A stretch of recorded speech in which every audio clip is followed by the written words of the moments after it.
नमस्कार दोस्तों, स्वागत है आपका हमारे चैनल पर, जहां हम धार्मिक ग्रंथों और पुराणों की गहराइयों में जाकर उनके ज्ञान को सरल भाषा में आपके सामने प्रस्तुत करते हैं। आज हम आपको गरुड़ पुराण के 8वें अध्याय का सार विस्तार से बताएंगे। यह अध्याय जीवन के अंतिम चरण, प्रायश्चित और धर्म के मार्ग पर आधारित है। तो चलिए शुरू करते हैं गरुड़ पुराण की दिव्य वाणी के साथ। गरुड़ पुराण 8वां अध्याय। गरुड़ जी भगवान विष्णु से प्रश्न करते हैं और विष्णु जी जवाब में एक अत्यंत महत्वपूर्ण बात बताते हैं। वे कहते हैं, हे तार्क्ष गरुड़ जी, आपने मनुष्यों के कल्याण से जुड़ा हुआ एक बहुत ही अच्छा सवाल पूछा है। फिर वे आगे बताते हैं कि जो व्यक्ति धर्मपरायण होता है, यानी जो धर्म के मार्ग पर चलता है, उसे वृद्धावस्था में क्या करना चाहिए। जब किसी व्यक्ति को लगने लगे कि उसका शरीर अब रोगों से ग्रस्त हो गया है, ग्रहों की स्थिति भी अनुकूल नहीं है और उसके जीवन की श्वास यानी प्राणवायु भी धीमी हो गई है, तब उसे यह संकेत समझ लेना चाहिए कि मृत्यु निकट है। ऐसी स्थिति में मनुष्य को डरना नहीं चाहिए। उसे निडर होकर अपने जीवन का आत्ममंथन करना चाहिए और यह सोचना चाहिए कि उसने अब तक जीवन में कौन कौन से पाप जाने अनजाने में किए हैं। आलस्य को छोड़कर उसे चाहिए कि वह इन पापों का प्रायश्चित करे, यानी उन गलतियों को स्वीकार करके उनके लिए उचित धार्मिक उपाय करे, जिससे आत्मा को शुद्धि मिल सके और अगला जीवन भी सुधरे।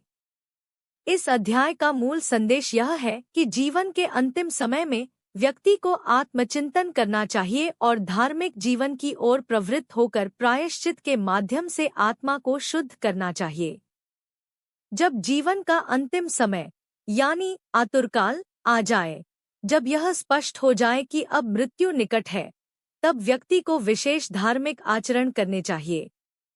गरुड़ पुराण में बताया गया है कि ऐसे समय में रोगी को स्नान कराना चाहिए और उसके समक्ष शालग्राम रूपी भगवान विष्णु की विधिपूर्वक पूजा करानी चाहिए।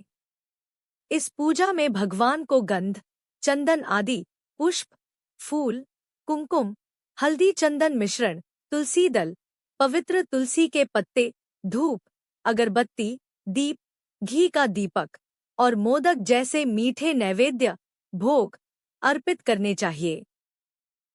यह सब भगवान की अर्चना के लिए होता है, जिससे उस समय वातावरण पवित्र हो जाए। इसके बाद ब्राह्मणों को श्रद्धापूर्वक दक्षिणा दें और जो नैवेद्य भगवान को अर्पित किया गया है, उसी भोजन को ब्राह्मणों को परोसें।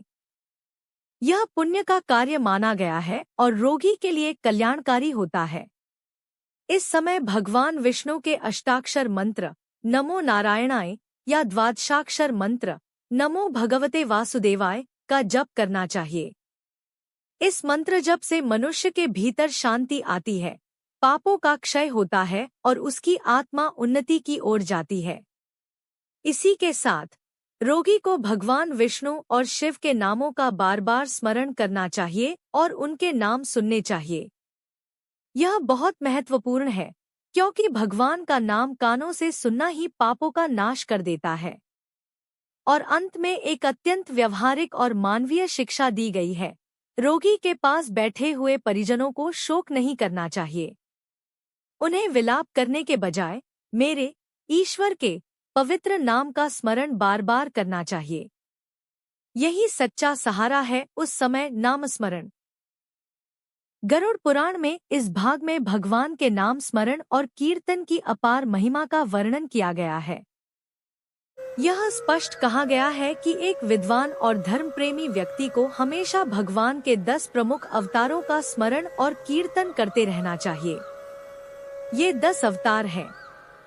1 मत्स्य मछली रूप, 2 कूर्म कछुआ रूप, 3 वरा सुअर रूप, 4 नरसिंह अर्धमनुष्य अर्धशेर, 5 वामन बौने ब्राह्मण रूप, 6 परशुराम क्षत्रियों के संहारक, 7 राम मर्यादा पुरुषोत्तम, 8 कृष्ण लीलाओं के स्वामी, 9 बुद्ध करुणा और ज्ञान का अवतार।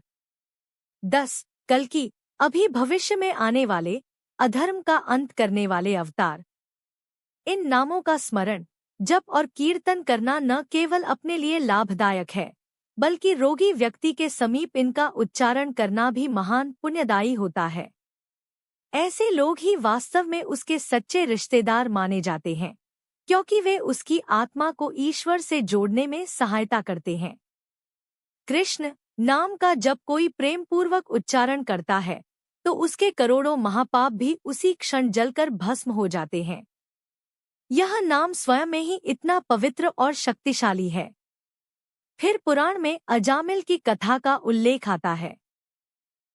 अजामिल एक पापी था, जिसने जीवन भर कोई धर्म नहीं किया, लेकिन मरण के समय अपने पुत्र को पुकारते हुए नारायण नाम ले बैठा, और सिर्फ इसी कारण वह भगवान के धाम को प्राप्त हो गया। तो सोचिए, जो व्यक्ति श्रद्धा और भक्ति से भगवान का नाम जपते हैं, उनका कल्याण कितना सुनिश्चित है। भगवान का नाम इतना पावन है कि अगर कोई दुष्ट और पापी व्यक्ति भी अनजाने में या दिखावे के लिए भी भगवान को याद कर ले, तो भी उसके पाप ऐसे जल जाते हैं जैसे अग्नि स्पर्श मात्र से चीजों को जला देती है, चाहे वह जानबूझकर छुए या अनजाने में। अंत में भगवान के नाम की शक्ति का यह महागौरव बताया गया है कि जितना पाप एक मनुष्य कर सकता है, उससे कहीं अधिक शक्ति भगवान के नाम में है उन पापों को मिटा देने की। यानी नामस्मरण सभी आध्यात्मिक साधनों में सबसे सरल और सबसे प्रभावशाली उपाय है। यमराज, जो मृत्यु के देवता हैं, अपने सेवकों यानी यमदूतों को स्पष्ट आदेश देते हैं कि किन लोगों को उनके पास लाना है और किन्हें नहीं। यमराज का यह संवाद बहुत मार्मिक और शिक्षाप्रद है, क्योंकि इसमें भगवान के नामस्मरण की महिमा को वे स्वयं स्वीकार करते हैं।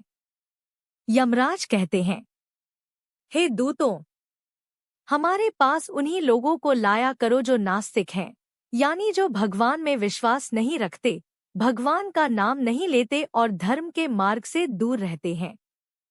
लेकिन इसके विपरीत वे यह भी कहते हैं, जो मनुष्य भगवान का नाम स्मरण करते हैं, चाहे वे अच्युत, केशव, राम, नारायण, कृष्ण, दामोदर, वासुदेव, हरि, श्रीधर, माधव, गोपिकावल्लभ या जानकीनायक रामचंद्र कहकर भगवान का भजन करते हैं, ऐसे लोगों को मेरे पास मत लाया करो।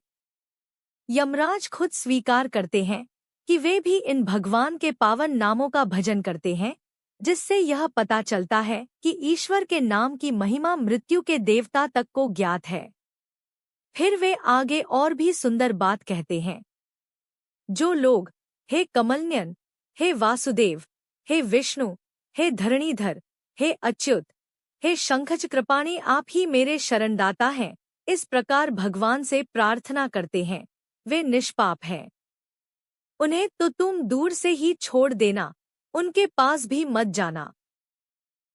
यानी जो व्यक्ति पूर्ण श्रद्धा और विश्वास के साथ भगवान को पुकारता है, उसका रक्षण खुद ईश्वर करते हैं और यमदूत उनका कुछ नहीं बिगाड़ सकते।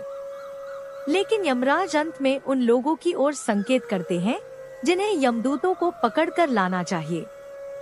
वे कहते हैं, जो लोग भगवत भक्ति से विमुख हैं, जो भगवान मुकुंद के चरण कमलों के अमृतरस का स्वाद नहीं लेते, जो केवल सांसारिक बंधनों में परिवार, धन, तृष्णा, मोह और माया में लिप्त हैं, उन्हें मेरे पास लाओ। ऐसे असत पुरुषों का यही स्थान है। यहाँ यमराज गृहस्थ जीवन की निंदा नहीं कर रहे, बल्कि उस जीवन में आसक्ति और ईश्वर से विमुखता की निंदा कर रहे हैं।